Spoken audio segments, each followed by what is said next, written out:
नमस्कार, मेरा नाम डॉक्टर निकुंज जैन है। मैं राष्ट्रीय अपोलो हॉस्पिटल इंदौर में जीआईएम लेप्रोस्कोपिक सर्जन हूँ। तो आज का ये वीडियो हमारा कोलोरेक्टल कैंसर अवेयरनेस पे है। तो कोलोरेक्टल कैंसर क्या है, तो हम जो भी बात करेंगे वो उस लैंग्वेज में करेंगे कि हम सब आसानी से समझ पाएँ। तो हमारे पेट में दो आंत होती है, छोटी आंत और बड़ी आंत, small intestine and large intestine. तो लार्ज इंटेस्टाइन के जो ट्यूमर्स हैं वो ज़्यादा कॉमन होते हैं as compared to small intestine. तो उन कैंसर्स को हम कोलोरेक्टल कैंसर्स बोलते हैं। अब इस पे बात करना क्यों ज़रूरी है, क्यों अवेयरनेस इसमें ज़रूरी है। जो कोलोरेक्टल कैंसर का इंसिडेंस है वो ग्रेजुअली बढ़ता जा रहा है, और इसमें कैसे रिजल्ट्स हैं ट्रीटमेंट के बाद वो पूरी तरह इस पे डिपेंड करता है कि हमने कितनी जल्दी उसको डिटेक्ट किया। यदि अर्ली डिटेक्शन और प्रॉपर ट्रीटमेंट हो जाता है तो रिजल्ट्स बहुत अच्छे हैं, नहीं तो रिजल्ट्स बुरे होते हैं। और इसमें कुछ ना कुछ फैक्टर्स ऐसे हैं जो हमें इसको प्रिवेंट करने में हेल्प कर सकते हैं। तो ये दोनों चीज़ हम जान लेंगे तो इट इज़ वेरी यूजफुल। तो colorectal cancer one of the commonest cancers है ह्यूमन बॉडी में। समवेयर अराउंड थर्ड और फोर्थ मोस्ट कॉमन कैंसर्स हैं। हालांकि इंसिडेंस वेरी करता है कि हम इंडियन हैं कि जो पेशेंट्स हैं वो वेस्टर्न सोसाइटी के हैं। Still it is very common cancer. ये कब होता है या इसमें क्या लक्षण होते हैं, तो यूजुअली कोलोरेक्टल कैंसर्स जो होते हैं वो ओल्ड एज में, जैसे जैसे एज एडवांस करती है इसका इंसिडेंस बढ़ता जाता है। तो अधिकतर पेशेंट्स जो होते हैं वो 50 या उससे ज़्यादा एज ग्रुप के होते हैं, 50 ईयर्स से ज़्यादा। बट कुछ पेशेंट्स जो हैं आजकल अर्ली एज ग्रुप में भी हमारे पास आ रहे हैं, और अनफॉर्चुनेटली उसका इंसिडेंस थोड़ा बढ़ता जा रहा है। किन लोगों को इसके बारे में चिंता करने की ज़रूरत है या सोचने की ज़रूरत है? यदि किसी पेशेंट को जो बिल्कुल ठीक है, उनको मोशन में ब्लड आता है, तो उनको इस बारे में डॉक्टर से बात करना चाहिए और इसको जानना चाहिए कि ये सिंपल किसी पाइल्स या फिशर की वजह से है या इसमें और कोई प्रॉब्लम हो सकती है, कोई कोलोरेक्टल इशू हो सकता है। दूसरा, ऐसे पेशेंट्स जिनके अभी बाउल हैबिट्स चेंज हो गए हैं, उनको काफ़ी कॉन्स्टिपेशन रहने लगा है या ऑल्टरनेटिवली कॉन्स्टिपेशन और डायरिया हो जाता है, तो उस तरह के पेशेंट्स को डॉक्टर के पास आना चाहिए और अपना चेकअप कराना चाहिए। तीसरा, यदि कोई पेशेंट है जिसकी फैमिली हिस्ट्री है, घर में पहले किसी को कोलन में या रेक्टम में ट्यूमर हुआ है, तो उनको यदि कोई छोटा सा भी लक्षण आता है तो उनको ज़रूर हमारे पास आना चाहिए चेकअप के लिए। चौथा, यदि हमारे ऐसे कुछ पेशेंट्स हैं जिनको अल्सरेटिव कोलाइटिस है या और बीमारियां हैं, या उनको पता है कि उनके बाउल में पॉलिप्स हमेशा से रहे हैं और उसका ट्रीटमेंट होता रहा है टाइम टू टाइम, यदि उनको कुछ भी लक्षण आते हैं तो उनको ज़रूर चेकअप के लिए आना चाहिए। तो ये तो हो गई सारी मेडिकल बातें।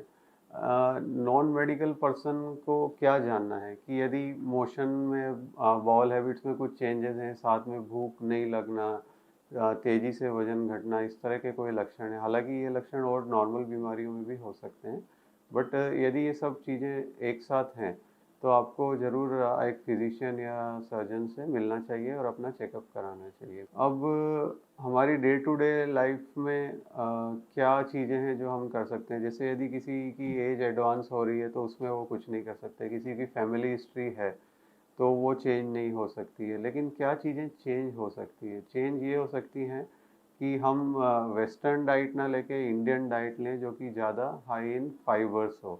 तो डाइटरी फाइबर्स को हमारी डाइट में इंक्रीज करना है। प्रोसेस्ड फूड, जंक फूड, उसको कम करना है।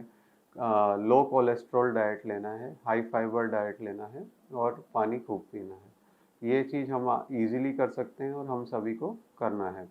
दूसरा, स्मोकिंग और अल्कोहल से दूर रहना है। जो लोग स्मोकिंग कर रहे हैं या अल्कोहल कंज्यूम कर रहे हैं, उनको इन हैबिट्स को छोड़ना है, ताकि वो कोलोरेक्टल ट्यूमर से या और भी बहुत सारी प्रॉब्लम से वो बच सकते हैं। तीसरा है ओबेसिटी। ओबेसिटी स्ट्रांगली एसोसिएटेड है कोलोरेक्टल कैंसर से। तो जो पेशेंट्स ओबीज हैं वो ज़रूर ध्यान दें, अपनी डाइटरी हैबिट्स चेंज करें, फिजिकल एक्टिविटी बढ़ाएं, और ट्राई करना चाहिए कि वेट लॉस कर सकें। चौथा है कि यदि किसी पेशेंट को थकान है, कमजोरी है, उनका हीमोग्लोबिन कम आ रहा है बट कोई कॉज नहीं पता लग पा रहा है, तो उनको राइट साइडेड कोलोनिक लीजन्स हो सकते हैं।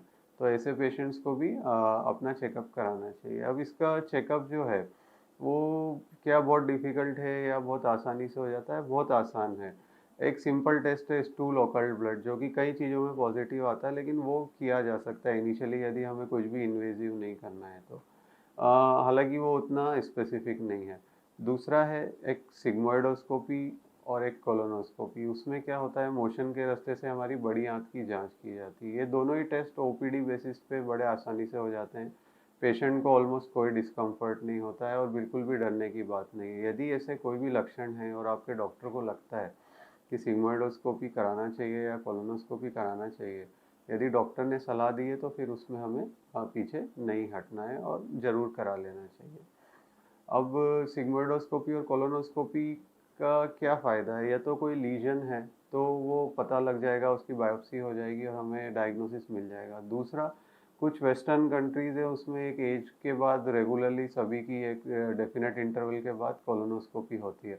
तो हमारे इंडियन पॉपुलेशन में हमें ऐसा करना चाहिए क्या? तो अभी तक हम ये मानते हैं कि सबको कराने की ज़रूरत नहीं है, लेकिन हाँ, एक एज के बाद या डेफिनेट लक्षण है उसके बाद डॉक्टर को लग रहा है कि ये कराना चाहिए तो फिर ज़रूर कराना चाहिए।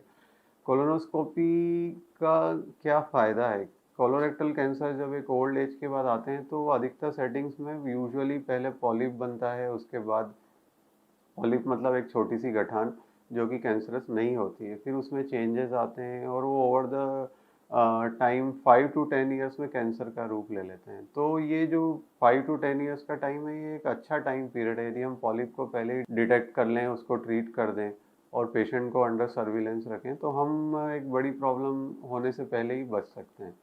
तो सिर्फ इसी रैशनल की वजह से जो है कुछ कंट्रीज़ जहाँ पे इंसिडेंस ज़्यादा है या पॉपुलेशन कम है, वो रेगुलरली अपने पॉपुलेशन का कोलोनोस्कोपी करते हैं। तो हमारे इंडियन सेटिंग में यदि हमें कोई भी लक्षण है जो अभी मैंने आपसे डिस्कस किए थे वो हैं, तो हमें कोलोनोस्कोपी यदि हमारे डॉक्टर सजेस्ट करें तो ज़रूर कर लेना चाहिए। अब इसका ट्रीटमेंट आसान है या मुश्किल है? ट्रीटमेंट कोलोरेक्टल मेलिग्नेंसीज का ज़्यादा मुश्किल नहीं है और अभी जो एडवांसमेंट हो रहे हैं उसके बाद तो बहुत ही आसान है। किसी भी ट्यूमर के लिए हम जानते हैं कि जो मेन स्टे ऑफ ट्रीटमेंट है उसको रिमूव करना। तो पहले it used to be open surgery, but nowadays laparoscopy और robotic is available almost everywhere, specially laparoscopy. तो लेप्रोस्कोपी से जो सर्जरी है बहुत ईजी है, ऑलमोस्ट पेन फ्री है, रिकवरी बहुत फास्ट है। तो ट्रीटमेंट इजी है और सर्जरी के अलावा कीमो रेडिएशन जो है वो भी आजकल बहुत एडवांस हो गए हैं, खासकर रेक्टल कैंसर में रेडिएशन का काफ़ी रोल है। तो जब आप हमारे पास आते हैं और यदि किसी पेशेंट को डिटेक्ट होता है कि इनको कोलोरेक्टल कैंसर है, तो बहुत सारे फैक्टर्स होते हैं कि लोकेशन क्या है, स्टेज क्या है, उसके आधार पर डिसाइड किया जाता है कि इसमें सर्जरी करना है या पहले रेडिएशन देके फिर सर्जरी करना है, या सर्जरी करके बाद में उसकी एग्जैक्ट पैथोलॉजिकल स्टेज क्या आती है उसके बेसिस पे कीमोथेरेपी देना है कि नहीं देना है। तो मल्टी मोडालिटी ट्रीटमेंट है, आपके सर्जन ही इसमें डिसाइड करते हैं कि अपने को क्या करना ठीक रहेगा। जब भी इस तरह के लक्षण जो मैंने आपसे डिस्कस किए कि बाउल हैबिट्स में चेंज है, भूख नहीं लग रही है, वेट लॉस ज़्यादा हो रहा है और कोई रीज़न नहीं है और उसके अलावा मोशन में ब्लीडिंग है, तो उसको ज़रूर एक सर्जन से मिलिए और चेक करा लीजिए। बस इसको इग्नोर नहीं करना है। और आज के पूरे वीडियो में सिर्फ ये एक ही मैसेज है कि हमें अवेयर होना है और कोई भी प्रॉब्लम होने पे उसको जल्दी से जल्दी डिटेक्ट करके सही ट्रीटमेंट करना है। नमस्कार।